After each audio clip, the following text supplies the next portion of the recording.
ಆತ್ಮೀಯರೇ ಹಾಗೂ ಈ ದಿನ ಇಲ್ಲಿ ವಿಜ್ಞಾನಗಳ ವಿಶ್ವವಿದ್ಯಾಲಯದಲ್ಲಿ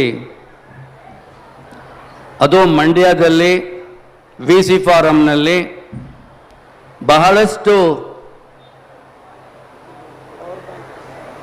ಇಲಾಖೆಗಳ ಒಂದು ಸಂಯುಕ್ತ ಆಶ್ರಯದಲ್ಲಿ ಕೃಷಿ ಮೇಳ 2025 ಸಮಗ್ರ ಕೃಷಿಯಿಂದ ಸುಸ್ಥಿರತೆ ಎನ್ನುವ ಶೀರ್ಷಿಕೆಯಡಿಯಲ್ಲಿ ರೈತರು ವಿಜ್ಞಾನಿಗಳ ಸಂವಾದವನ್ನು ಹಮ್ಮಿಕೊಂಡಿರೋದು ಭಾಳಷ್ಟು ಸಂತೋಷದ ವಿಷಯ.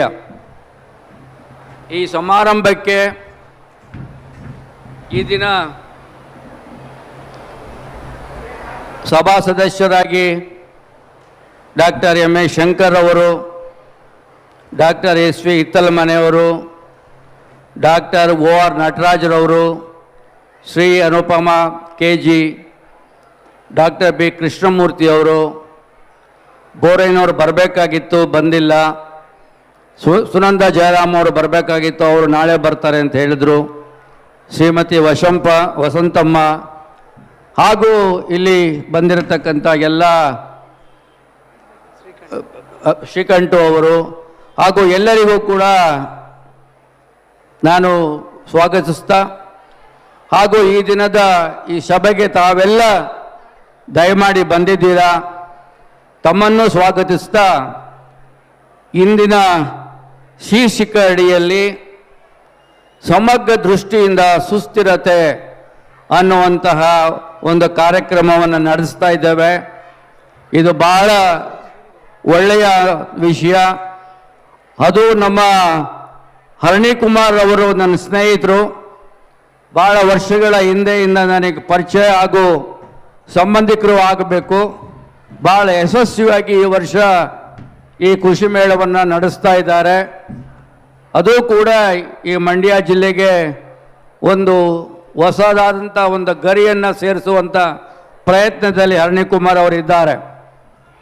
ಅವರಿಗೂ ಕೂಡ ಈ ದಿನದ ಈ ಒಂದು ಸಮಾರಂಭದಲ್ಲಿ ಭಾಗವಹಿಸಿ ಅವರು ಕೂಡ ತಮ್ಮ ಅನುಭವವನ್ನು ಹಂಚಿಕೊಳ್ಳಲಿದ್ದಾರೆ.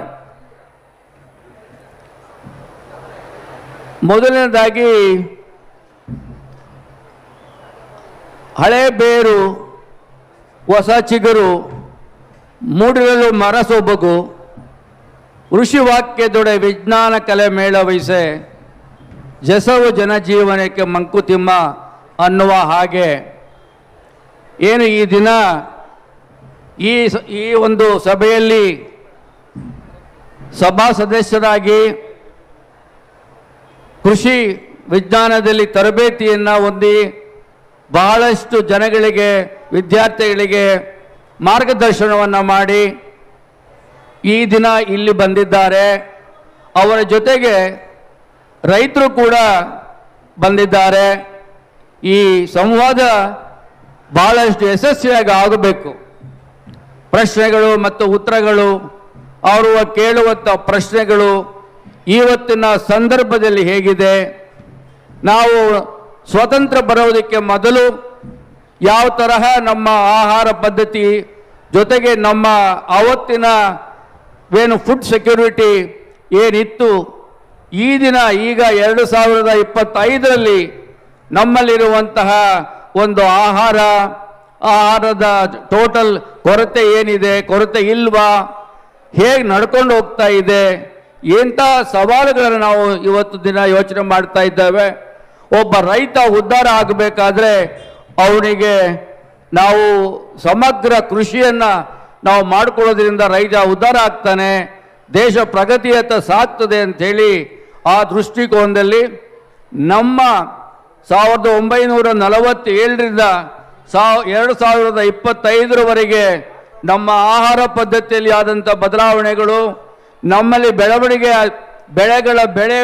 ಬೆಳವಣಿಗೆಯಲ್ಲೂ ಕೂಡ ಆದಂಥ ಬದಲಾವಣೆಗಳು, ಹಾಗೂ ನಮ್ಮ ಈ ದಿನ ನಾವು ಏನೆಲ್ಲ ನಾವು ಕಷ್ಟಪಡ್ತಾ ಇದ್ದೇವೆ, ಈ ಏನು ಗ್ರೀನ್ ರೆವಲ್ಯೂಷನ್ ಅಂತ ಆದಮೇಲೆ, ಹಸಿರು ಕ್ರಾಂತಿ ಆದಮೇಲೆ ಬಹಳಷ್ಟು ಹಸಿರು ಕ್ರಾಂತಿ ಲಾಲ್ ಬಹದ್ದೂರ್ ಶಾಸ್ತ್ರಿನ ಇವತ್ತಿನ ದಿನ ನಾವು ನೆನ್ಕೋಬೇಕು. ಅವರು ಜೈ ಕಿಸಾನ್ ಜೈ ಜವಾನ್ ಅಂತ ಹೇಳಿದಂಥ ಸ್ಲೋಗನ್ನು ಇವತ್ತಿನ ದಿವಸ ನಾವು ನಮ್ಮ ದೇಶದಲ್ಲಿ ಆಹಾರ ಬೆಳೆಯುವುದನ್ನು ನಾವು ಹೆಚ್ಚಳ ಮಾಡಿಕೊಂಡಿದ್ದೇವೆ. ಇದರ ಜೊತೆಗೆ ಇವತ್ತಿನ ಪರಿಸ್ಥಿತಿಯಲ್ಲಿ ನಾವು ಯೋಚನೆ ಮಾಡೋದಾದರೆ, ಅದು ಕರ್ನಾಟಕದಲ್ಲಿ ನಾವು ಯೋಚನೆ ಮಾಡೋದಾದರೆ, ಕಾವೇರಿಗೆ ಸಂಬಂಧಪಟ್ಟದ್ದು ಯೋಚನೆ ಮಾಡೋದಾದರೆ, ನಮ್ಮ ಕಾವೇರಿ ಕ್ಯಾಚ್ಮೆಂಟ್ ಇವಾಗ fully developed catchment compare to any other catchment in the country. ಹಾಗಾಗಿರಬೇಕಾದ್ರೆ ಒಬ್ಬ ರೈತ ತನ್ನ ಬೆಳೆಯನ್ನು ಬೆಳೆದು ಅವನು ಸಂತೋಷವಾಗಿ ಜೀವನ ಮಾಡಬೇಕು ಅನ್ನುವಾಗ ಅವನು ಬೇಕಾದಂಥ ಮುಖ್ಯವಾದದ್ದು ಅಲ್ಟಿಮೇಟ್ಲಿ ಅವನು ಬರುವಂಥ ಆದಾಯ ಹೇಗಿರುತ್ತೆ ಅಂತ ಹೇಳಿ. ಆ ಆದಾಯ ಡಿಪೆಂಡ್ ಆಗೋದು ಮಾರ್ಕೆಟ್ ಮೇಲೆ ಆಗುತ್ತೆ, ಅವನು ಬೆಳೆ ಬೆಳೆಯೋದು ನೀರಿನ ಮೇಲೆ ಆಗುತ್ತೆ. ಅವರಿಗೆ ಒಳ್ಳೆಯ ಒಂದು ಮಾರ್ಕೆಟು ಮತ್ತು ನೀರು ಎರಡೂ ಸಿಕ್ಕಿದ್ರೆ ಇವತ್ತು ರೈತ ಯಾರಿಗೂ ಏನು ತಲೆ ಬಗ್ಗಿಸ್ಬೇಕಾದ ಅವಶ್ಯಕತೆ ಇಲ್ಲ, ಎದೆ ಎತ್ಕೊಂಡು ತಿರುಗುವಂಥ ಒಂದು ಅವಕಾಶ ಇದೆ. ಆ ದೃಷ್ಟಿಕೋನದಲ್ಲಿ ಇವತ್ತಿನ ಜಗತ್ತಿನಲ್ಲಿ ಆಗ್ತಾ ಇರುವಂತಹ ಒಂದು ಏನು ಎನ್ವೈರನ್ಮೆಂಟಲ್ ಇಂಪ್ಯಾಕ್ಟ್ ಏನಾಗ್ತಾ ಇದೆ, ಮಳೆ ಚಳಿ ಮತ್ತು ಟೆಂಪರೇಚರ್ ಚೇಂಜಸ್ ತುಂಬ ಆಗ್ತಾ ಇರೋದ್ರಿಂದ ಮಳೆ ಬೀಳುವಂಥದ್ದು ಇವಾಗ ಭಾಳಷ್ಟು ವೈಪರೀತ್ಯವನ್ನು ಕಾಣ್ತಾ ಇದೆ. ಒಂದು ಕಡೆ ಹೆಚ್ಚಿನ ಮಳೆ, ಒಂದು ಕಡೆ ಕಡಿಮೆ ಮಳೆ. ಇಂಥ ಒಂದು ಪರಿಸ್ಥಿತಿಯಲ್ಲಿ ರೈತ ತಮಗೆ ಬೇಕಾದಂಥ ಬೆಳೆಗೆ ಬೇಕಾದಂಥ ನೀರನ್ನು ಅವನು ಯೋಚನೆ ಮಾಡಬೇಕು ಅಂತಂದರೆ ಇವತ್ತು ಬೀಳ್ತದ್ದ ಮಳೆಯ ಆಧಾರದ ಮೇಲೆ ನಾವಿದ್ದೇವೆ. ಯಾವುದೇ ಒಂದು ಕೆರೆ ತುಂಬಬೇಕಾದ್ರೆ ಮಳೆ ಆಧಾರ, ಯಾವುದೇ ಒಂದು ಡ್ಯಾಮ್ ತುಂಬಬೇಕಾದ್ರೆ ಮಳೆ ಆಧಾರ. ಆದರೆ ಇವತ್ತಿನ ಮಳೆ ಯಾವ ರೀತಿಯಲ್ಲಿದೆ ಅಂತಂದರೆ, ನಮ್ಮ ಗ್ಲೋಬಲ್ ವಾರ್ಮಿಂಗ್ ನಾವು ಮಾಡಿದಂಥ ನಾವೇ ಮಾಡ್ಕೊಂಡಂತಹ ಏನು ಕೈಗಾರೀಕರಣದಿಂದ ಆಗಿರುವಂಥ ತೊಂದರೆಗಳಿಂದ ಇವತ್ತಿನ ದಿವಸ ನಮ್ಮ ಪ್ರಕೃತಿಯಲ್ಲಿ ಒಂದು ವ್ಯತ್ಯಾಸಗಳು ಕಂಡುಬಂದು ಮಳೆನೂ ಕೂಡ ನಮಗೆ ಇವಾಗ ಆಟ ಆಡಿಸ್ತಾ ಇದೆ. ಇಂಥ ಪರಿಸ್ಥಿತಿನಲ್ಲಿ ಬೆಳೆ ಬೆಳಿಬೇಕಾದ್ರೆ ಮಳೆ ಬೇಕು, ಮಳೆ ಬೇಕಾದರೆ ನೀರಾಗಬೇಕು, ನೀರಿರಬೇಕು. ಅದರಿಂದ ಅದೊಂದು ಪ್ರಾಬ್ಲಮ್ಗಳನ್ನು ನಾವು ಹೇಗೆ ಫೇಸ್ ಮಾಡ್ತೀವಿ, ಅದನ್ನು ಹೇಗೆ ಸೈಂಟಿಫಿಕ್ ಆಗಿ ನಾವು ಯೋಚನೆ ಮಾಡ್ತೀವಿ ಅಂತೇಳಿ. ಎರಡನೇದಾಗಿ ನಮ್ಮ ಬೆಳೆದಂಥ ಬೆಳೆಗೆ ನಮಗೆ ಬೇಕಾದಂಥ ಮಾರುಕಟ್ಟೆ, ಆ ಮಾರುಕಟ್ಟೆಗೆ ಬೆಳೆದಂಥ ಬೆಳೆಗೆ ಯಾವುದೋ ಒಬ್ಬ ಮ್ಯಾನುಫ್ಯಾಕ್ಚರ್ ಮಾಡುವಂಥ ಕಾರಣವನು ಇಷ್ಟು ದುಡ್ಡು ಖರ್ಚಾಗುತ್ತೆ, ಇದರ ಮೇಲೆ ನನಗೆ ಇಷ್ಟು ಲಾಭ ಇಟ್ಕೋಬೇಕು, ಆ ಲಾಭದ ಮೇಲೆ ನಾನು ಇಷ್ಟಕ್ಕೆ ಮಾರ್ತೇನೆ ಅಂತ ಹೇಳುವಂಥ ಒಂದು ಸಂದರ್ಭ ಅವ್ರಿಗಿರಬೇಕಾದ್ರೆ, ನಾನು ಬೆಳೆದಂಥ ರೈತ ನನಗೇನೋ ಒಂದು ಹಕ್ಕಿರಬೇಕು. ನಾನು ಇಷ್ಟು ಖರ್ಚು ಮಾಡಿದ್ದೇನೆ, ಆ ಖರ್ಚು ಮಾಡೋದ್ರ ಜೊತೆಯಲ್ಲಿ ನಾನು 24 ಗಂಟೆನೂ ಕೂಡ ಅದರ ಬಗ್ಗೆ ಯೋಚನೆ ಮಾಡಿದ್ದೇನೆ, ಅದಕ್ಕೆ ಕೂಲಿ ಏನು, ಆ ಕೂಲಿಯನ್ನು ಸೇರಿಸಿ ನನಗೆ ಲಾಭವಂತ ಬರುವಂತಹ ಒಂದು ಇವತ್ತಿನ ಪರಿಸ್ಥಿತಿ ಆಗಬೇಕು. ಇವೆರಡು ದೃಷ್ಟಿಕೋನವನ್ನು ನಾವು ಯೋಚನೆ ಮಾಡಿದಾಗ, ಇದರ ಜೊತೆಗೆ ಇನ್ನೂ ಒಂದು ನಾವು ಯೋಚನೆ ಮಾಡಬೇಕು. ಈಗ ಎಲ್ಲರೂ ಇವತ್ತಿನ ದಿವಸ ಇಂಡಸ್ಟ್ರಿಯಲೈಸೇಷನ್ ಆಗಬೇಕು, ಇಂಡಸ್ಟ್ರಿಯಲೈಸ್ ಅವ್ರ ಪರೀಕ್ಷ್ ಅಂತ ವಿಶ್ವೇಶ್ವರಯ್ಯನವರು ಹೇಳಿದಾಗೆ, ಅದೇ ರೀತಿ ಲಾಲ್ ಬಹದ್ದೂರ್ ಶಾಸ್ತ್ರಿ ಅವರು ಜೈ ಕಿಸಾನ್ ಅಂತ ಹೇಳಿದ ರೀತಿಯಲ್ಲಿ ಎರಡೂ ಕೂಡ ಇಂಡಸ್ಟ್ರಿಯಲೈಸೇಷನ್ ಆ್ಯಂಡ್ ಗ್ರೀನ್ ರೆವಲ್ಯೂಷನ್ ಎರಡು ಒಟ್ಟೊಟ್ಟಿಗೆ ಸಾಗ್ತಾ ಇದೆ. ನಾವು ಡೆವಲಪ್ಮೆಂಟ್ ಅಂತ ಹೇಳಿ ಡೆವಲಪ್ಮೆಂಟ್ ಹಾದಿನಲ್ಲಿ ನಾವು ಹೋಗ್ತಾ ಇರಬೇಕಾದ್ರೆ ಅಷ್ಟೇ ನಾವು ಯೋಚನೆಯನ್ನು ನಾವು ಇರಿಗೇಷನ್ ಕಡೆನೂ ಕೂಡ ನಾವು ಯೋಚನೆ ಮಾಡ್ತಾ ಇದ್ದೇವೆ.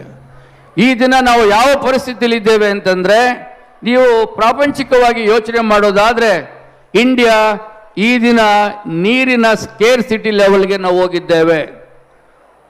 ಇಂದಿನ ಕ್ಯಾಲ್ಕುಲೇಷನ್ ಪ್ರಕಾರ ಪ್ರತಿಯೊಬ್ಬ ಮನುಷ್ಯನಿಗೂ ಬೇಕಾದಂಥ ಇರುವಂತಹ ನೀರಿನ ಅಳತೆಯನ್ನು ಮಾಡಿ ಅದರಲ್ಲಿ ನಾವು ಯೋಚನೆ ಮಾಡಿದಾಗ ನೀರಿನ ಕೊರತೆ ನಮಗೆ ಎದ್ದು ಕಾಣ್ತಾ ಇದೆ. ನಿಮಗೆ ಎಕ್ಸಾಂಪಲ್ ಕೊಡೋದಾದರೆ, ಈಗ ಬೆಂಗಳೂರು ನಗರ ಮಹಾ ದೊಡ್ಡ ನಗರ ಪರಿವರ್ತನೆ ಆಗಿದೆ. ಅವರಿಗೆ ಎಸ್ಟಿಮೇಟೆಡ್ 30 TMC ಆಫ್ ವಾಟರ್ ಬೇಕು ಅಂತ ಕೇಳಿದ್ದಾರೆ, 30 TMC ನೀರು ಬೇಕು ಅಂತ ಅವ್ರು ಕೇಳ್ತಿದ್ದಾರೆ. ಇನ್ನೊಂದು ಕಡೆ ಕರ್ನಾಟಕದಲ್ಲಿ ಇರಿಗೇಷನ್ ಮಾಡಲಿಕ್ಕೆ, ವ್ಯವಸಾಯ ಮಾಡಲಿಕ್ಕೆ ನೀರು ನಮಗೆ ಸಾಕಾಗ್ತಾ ಇಲ್ಲ. ಅದರಿಂದ ಆ ಯೋಚನೆ, ಇದಕ್ಕೆ ಒಂದು ಸೊಲ್ಯೂಷನ್ ಏನು, ಆ ಸೊಲ್ಯೂಷನ್ ಬಗ್ಗೆನೂ ಕೂಡ ನಾವು ಯೋಚನೆ ಮಾಡಬೇಕು.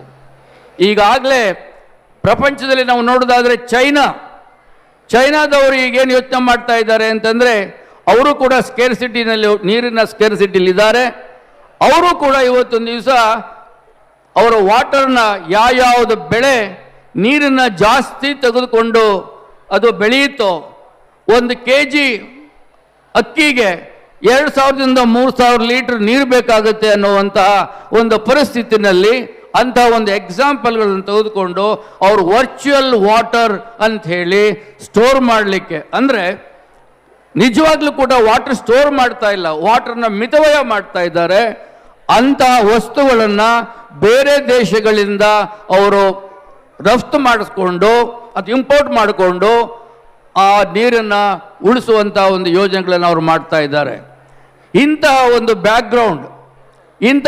ಬ್ಯಾಕ್ಗ್ರೌಂಡ್ಗಳಲ್ಲಿ ಇಂತಹ ಒಂದು ಪರಿಸ್ಥಿತಿನಲ್ಲಿ ನಾವು ಹೊಸ ಹಳೆ ಬೇರು ಹೊಸ ಚಿಗುರು ವಿಜ್ಞಾನಿ ಅವರು ಏನು ವಿಜ್ಞಾನ ತಂತ್ರಜ್ಞಾನದಲ್ಲಿ ಇದ್ದಾರೆ ಅವರ ಒಂದು ಸಲಹೆಗಳನ್ನು ತೆಗೆದುಕೊಂಡು ಮಿತವ್ಯಯವಾಗಿ ನೀರನ್ನು ಬಳಸಿ ಉನ್ನತವಾಗಿ ನಮ್ಮ ಬೆಳೆಯನ್ನು ತೆಗೆದು ನಾವು ಹೇಗೆ ನಾವು ಬದುಕುವಂಥ ಸ್ಥಿತಿಗೆ ನಾವು ಬರಬೇಕು.